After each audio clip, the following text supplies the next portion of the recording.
In this first of a multi-part series, we'll be looking at the parable of the sower and the various types of ground that our seed is sown on. Let's open our scriptures to Mark chapter 4 and read verses 2 through 20. And he taught them much in parables, and said to them in his teaching, Listen, see, a sower went out to sow. And it came to be as he sowed, some fell by the wayside, and the birds of the Shemaim came and devoured it. And other fell on rocky places, where it had not much soil, and immediately it sprang up, because it had no depth of soil. But when the sun was up, it was scorched, and because it had no root, it withered away.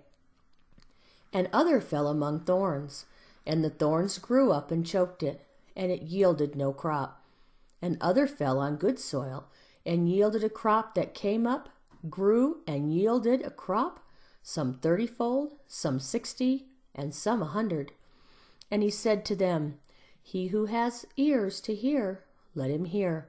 And when he was alone, those about him with the 12 asked him about the parable. And he said to them, To you it has been given to know the secret of the reign of Elohim, but to those who are outside, all are done in parables.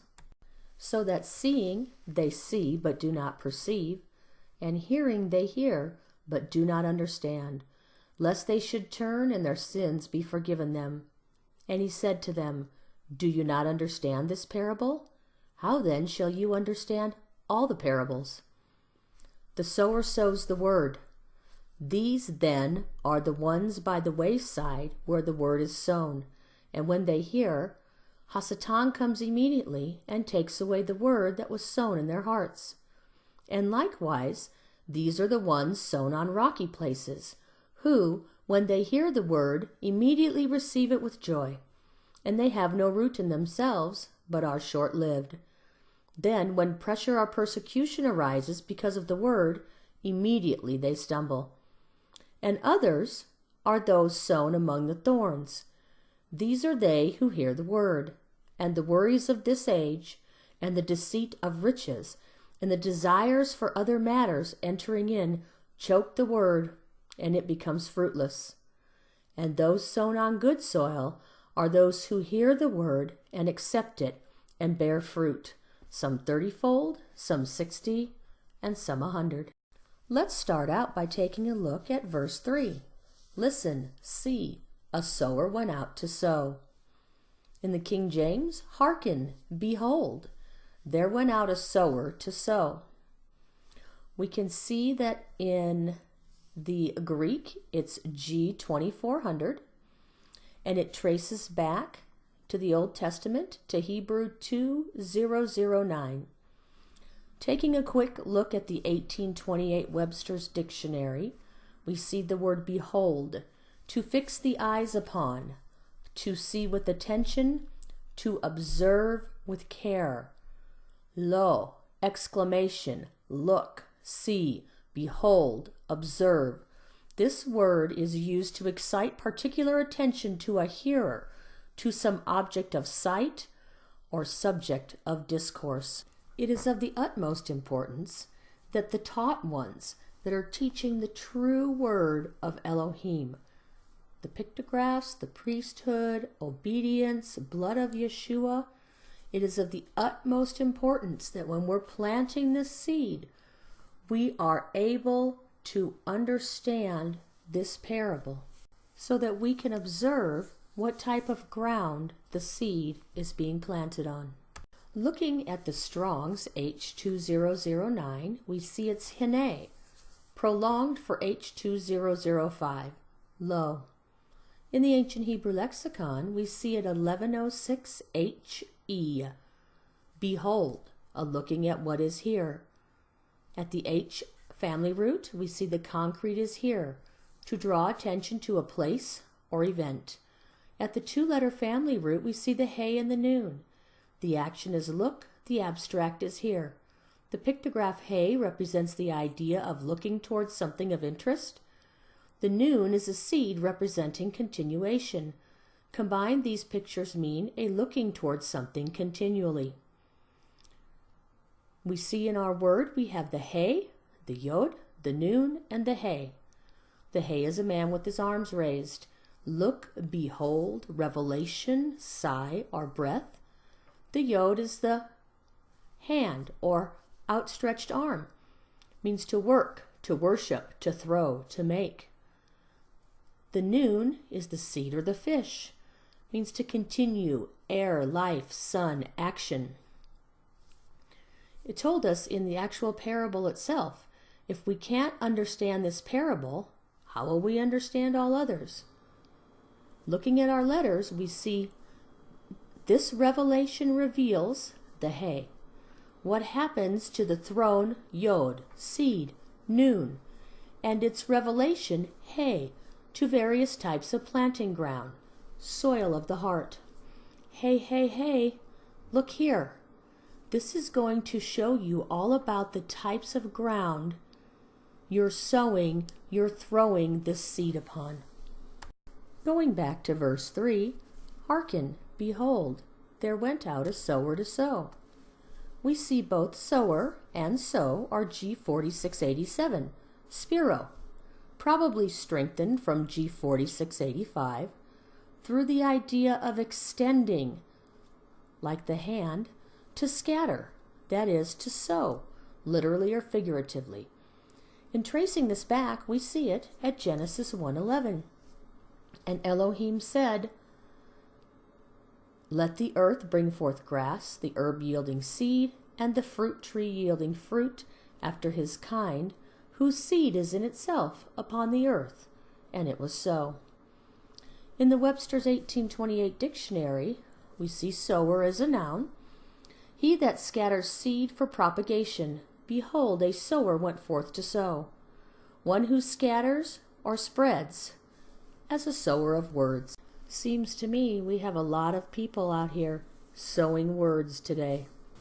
Looking at the Hebrew definition in the Strong's, we see it's at H2232, zarah, a primitive root, to sow, figuratively, to disseminate, which in the 1828 Webster's Dictionary says to scatter for growth and propagation, like seed to spread.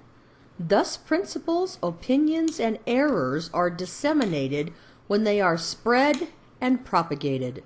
To disseminate truth, or the gospel, is highly laudable. We also see it can mean in the Strong's to plant, or fructify. To fructify in the 1828, to make fruitful, to render productive, to fertilize, as to fructify the earth, to bear fruit. In the ancient Hebrew lexicon, we see it at 2137v. The V is to sow, to spread seeds on the ground. At the 2137 root, we see a Zion, a Resh, and an Ayin. The action is to sow, the concrete is seed. The sowing of seeds by scattering them across a field. The Zion is a weapon, to scatter, to plow, to harvest. It's a tool, to cut, to scatter. The Resh is the head of man. It can mean first, top, beginning, person, think. The Ayin is the eye. Watch, see, know, experience, understand. So we see the sower is sowing so that there is a harvest, a Zion, for the head of man, that would be Yahweh. So people can have the knowledge of and be intimate with and truly know him. The ultimate sower, of course, is the head of man. We are now sowing his word as his taught ones by our words to people. Yeshua in this parable is giving us the key to observe what is going on with those to whom we are sowing to. We, at this point, are sowing seed into people so that they can be in the first resurrection. In 1 John, it tells us, when he is revealed, we shall be like him. We want them to truly know the deep, intimate things of Yahweh's word that he originally breathed.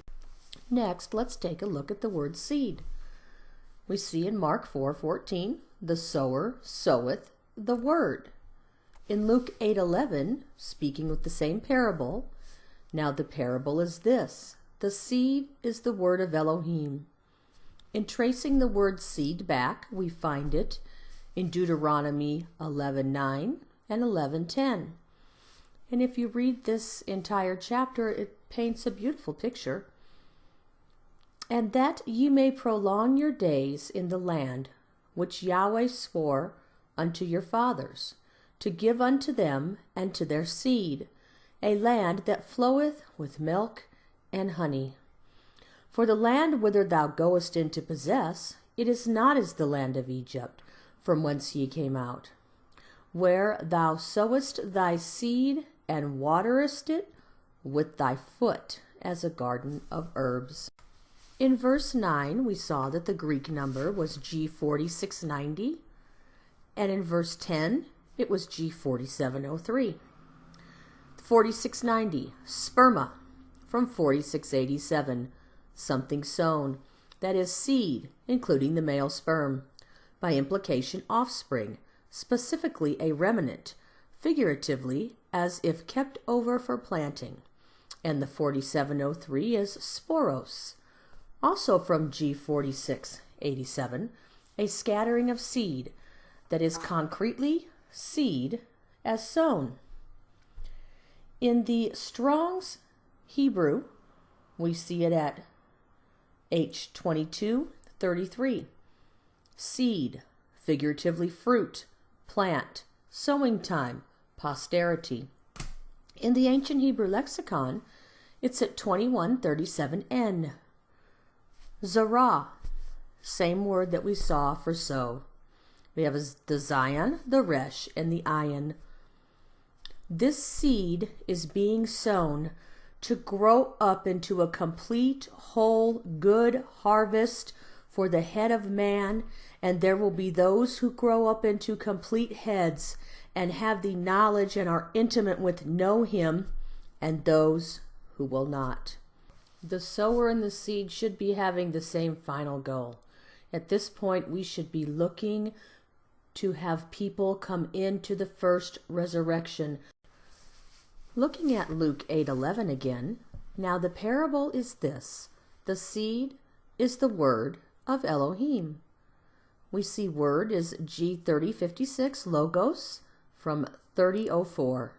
Something said, including the thought. By implication, a topic, subject of discourse.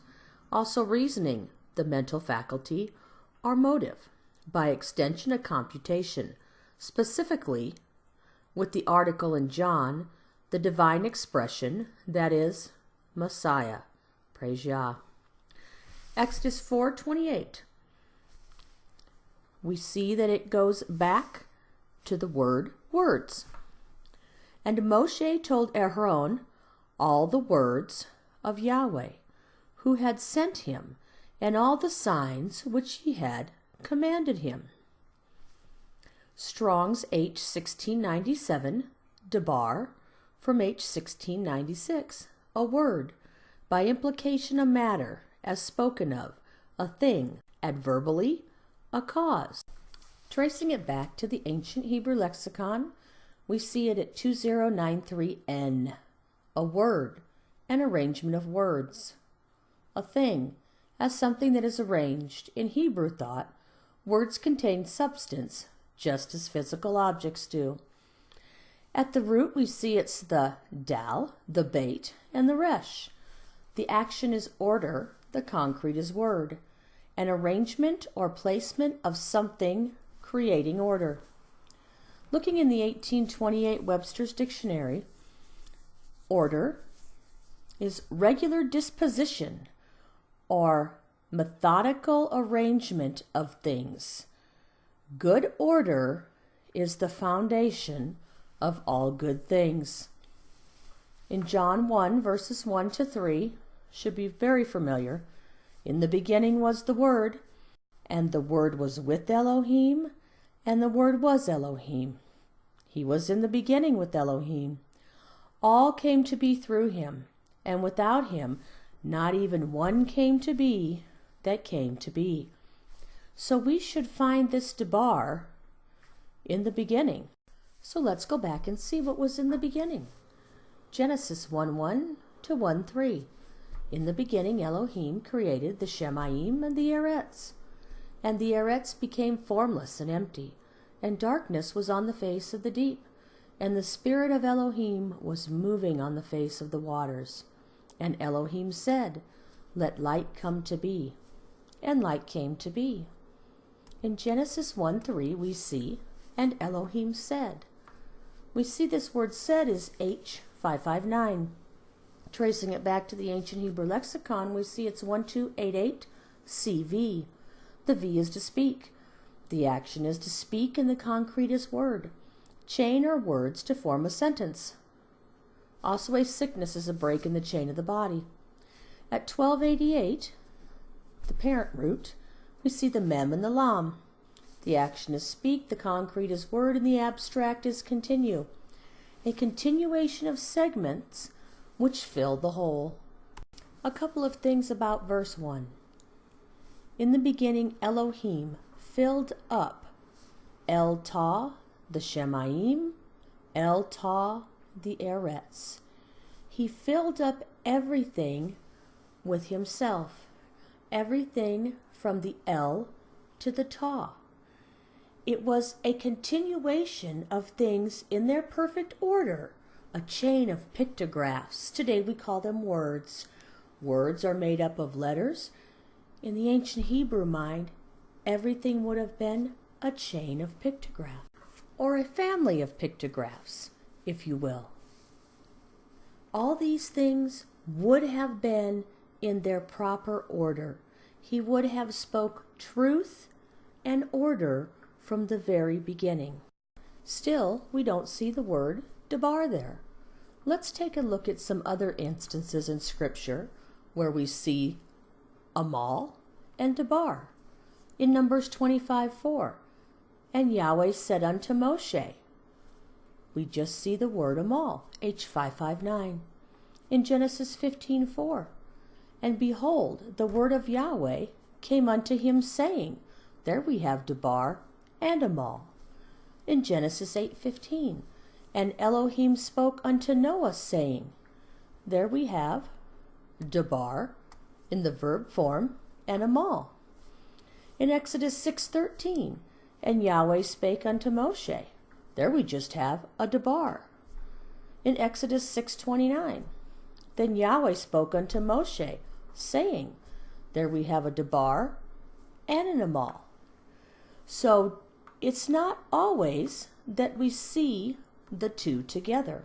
Here again are some more examples of where we just see the word amal without the word debar. At the bottom of the screen are other examples from Genesis 1 and Elohim amal and Elohim amal. So are we to believe that he just threw these conglomerations of pictographs together in any order, willy-nilly per se? Or do we understand from a Hebrew context and a Hebrew mind that when he says something, it is in order? What he says is debar, as it was in the beginning. A quick look at the word amal. It's the El, the Mem, and the Lam. The El is the ox, the leader, the strength, the power. The Mem is water, cleansing, flowing, blood, chaos, mighty. It was also a questioning word to the Hebrews because the sea was so mighty. Who, what, where, when, why. The Lam is the shepherd's staff, the instructions, yoke, authority, to goad. When Yahweh was creating, filling the earth up, and we see this word for the very first time, he was filling up the earth and the Shemaim with himself, El. It was all cleansed. The Mem. It was every who, what, when, where, why, and how. The very instructions, Lam, to all of creation. This chain of words, as we would call it today, or pictograph families, were not just put in any random order. There was no chaos involved in what Yah spoke. And as we are sowing the seed, as true taught ones of Yahweh, true taught ones speak the truth. They speak things that are in order. They speak the pictographs that are in order. They speak obedience that produce order. They speak of the priesthood that is the order, and they speak of the blood of Yeshua, the blood of the covenant. The Debar himself. Not only is he the Debar, he's the Amal, which is the speaking of the Debar. He is every pictograph, every word, all the truth and order that we see from the very beginning. Just a little confirmation. Again, we see the word Debar in the ancient Hebrew lexicon at 2093N. The action is order, and the concrete is word. An arrangement or placement of something creating order. Yahweh is an Elohim of order. What he said would have been families' chains of pictographs in their proper order. These pictographs in their proper order are what will allow us back through the door, the dal, into the house, the bait, back to the head of man, as it was from the beginning before the door was shut. At that point, we were inside the door of the house with the head of man in the beginning, or so Adam and Hawa were. 1 Corinthians 14, speaking of the assemblies, and let 2 or 3 prophets, those who put the seed back into the house, speak, and let others discern. And if there should be a revelation to another who sits by, let the first be silent. For you are all able to prophesy one by one, so that all learn and all be encouraged. Us in the assembly should all be putting the seed, the true seed, back into the house and the people of Yahweh Elohim. And the spirit of the prophets are subject to the prophets. In other words, we can't be planting a different seed than was planted by the prophets in the days of old. For Elohim is not an Elohim of disorder, but of peace, as in all the assemblies of the set-apart ones. Not only is there order in the way we do things and the putting of the seed back into the house, but there is peace in doing so. He is not an Elohim of disorder. He is an Elohim of Debar. Isaiah 46. Remember the former events of old, for I am El, and there is no one else. Elohim, and there is no one like me, declaring the end from the beginning, and from of old that which has not yet been done, saying, my counsel does stand, and my delight I do. Out of the beginning comes the end. The things that were in their proper order in the beginning will be in their proper order in the end. It will not be the chaos that we see today. And that gets one big hallelujah. So what are we sowing for now? Again, the first resurrection. Revelation 11:15. And the 7th messenger sounded, and there came to be loud voices in the Shemaim, saying, the reign of this world has become the reign of our Master, and of his Messiah, and he shall reign forever and ever. When the sound of the last trump comes, there will be the first resurrection. Obadiah 1:15-18. For the day of Yahweh is near upon all the Gentiles. As you have done, it shall be done to you. Your reward shall come back on your own head.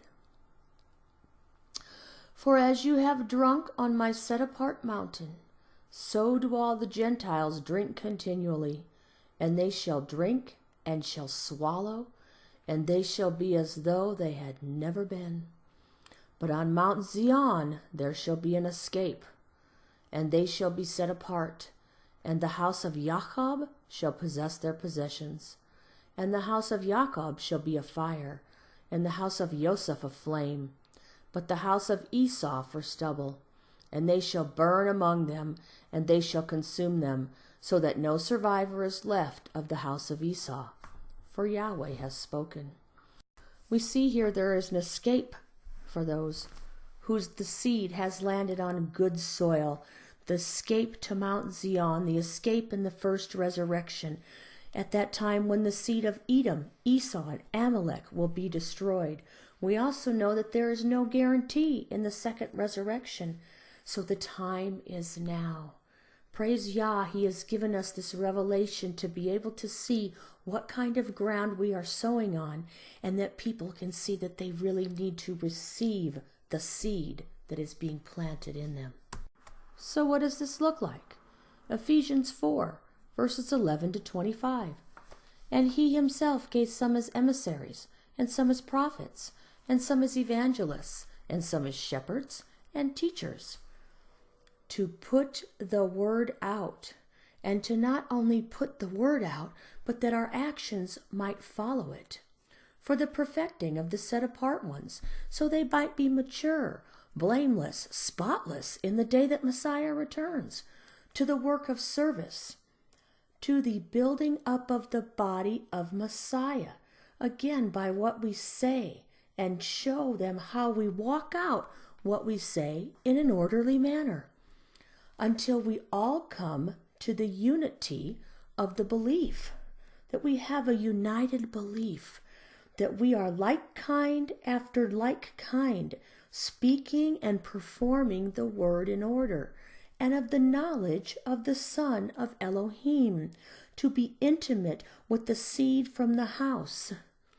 to a perfect man, to a measure of the stature of the completeness in Messiah, that we might become a full and complete head, ready for the harvest, so that when the time comes and He returns, we will be made like Him. Verse 14, so that we should no longer be children, tossed and borne about by every wind of teaching, everything that is out of order, that blows past us, that catches our attention. Why? Because it's of the trickery of men in cleverness, unto the craftiness of leading astray. And we know who would like to lead and who is leading all the world astray, except the elect if that were possible.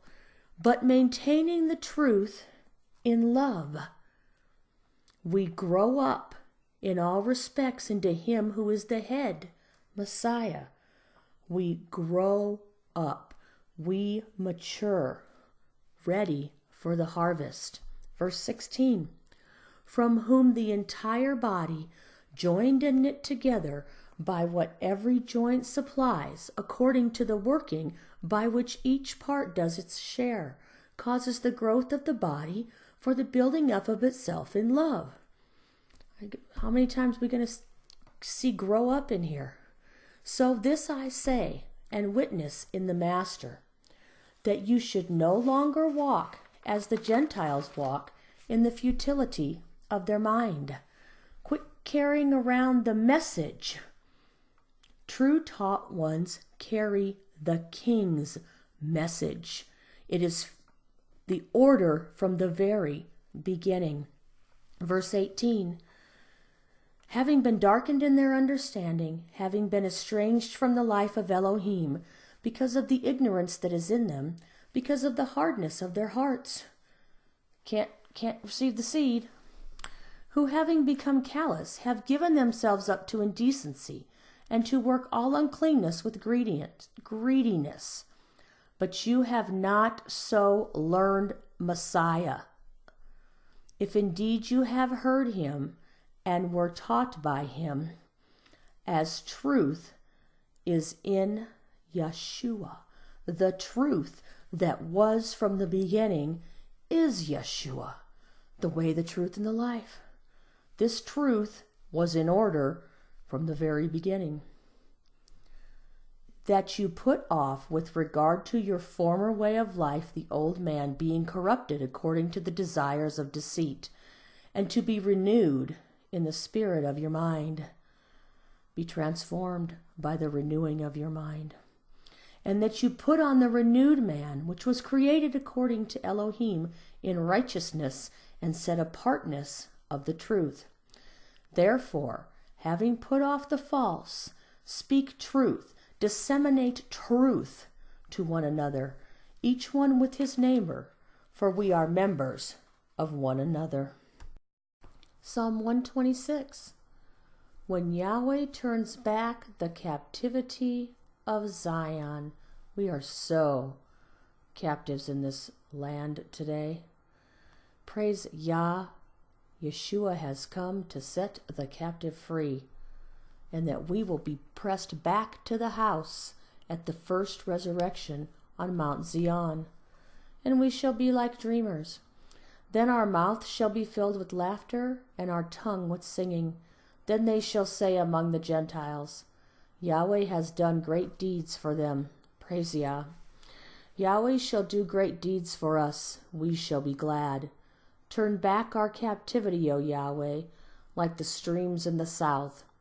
Those sowing in tears shall reap with songs of joy. What a sad state it is to see a perishing and dying lost world, a perishing body today that will not receive the fullness of the seed that's being planted to grow up and mature into complete heads. He who goes on and weeps, bearing seed, precious seed for sowing, shall indeed come in with rejoicing, bearing his sheaves. Revelation 19. And the beast was seized, and with him the false prophet, the one who put a seed into the house, or tried to, and did a pretty good job sometimes, that wasn't true, who worked signs in his presence, by which he led astray those who received the mark of the beast and those who worshipped his image. The two were thrown in alive into the lake of fire, burning with sulfur. Praise Yah. And the rest were killed with the sword, which came from the mouth of him who sat on the horse, and all the birds were filled with their flesh. When him who sits on the horse, Yahweh's redemption, that came to redeem us, the sword that comes from his mouth, the word that comes from his mouth, will take everything out that is not in order. We, as sowers sowing the word, must be speaking the truth as it was from the beginning. We need these pictographs of this ancient language. We need the order of the righteous king's priesthood. We need to be speaking and performing obedience and telling others of the blood of the covenant. Praise Yah.